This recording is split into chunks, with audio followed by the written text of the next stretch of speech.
রেহাই দিব না। যেখানে চাঁদাবাজি হবে সেখানে লাইন ওয়ানে কল করে তুলে দেন। বাকি যে আপনাদের প্রত্যেকটি নেতা কোন অনুপ্রবেশকারীকে আমরা রেহাই দিব না।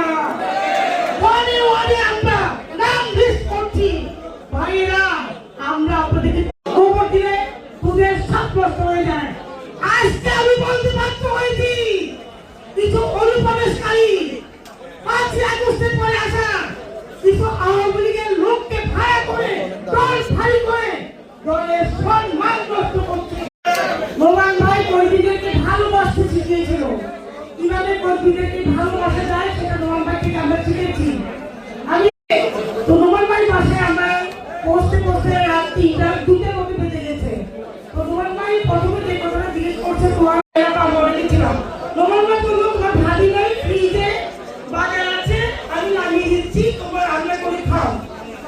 নেতা হতে হবে এরকম, আগে কর্মীর পেটের দিকে তাকাতে। আজকে আমাদের মাঝে উপস্থিত আছে বিএনপি স্থায়ী কমিটির অন্যতম সদস্য আমির খসরু মাহমুদ চৌধুরী। আমাদের মাঝে মঞ্চে অনেক নেতৃবৃন্দ আছে, আমি কারো নাম বলছি না।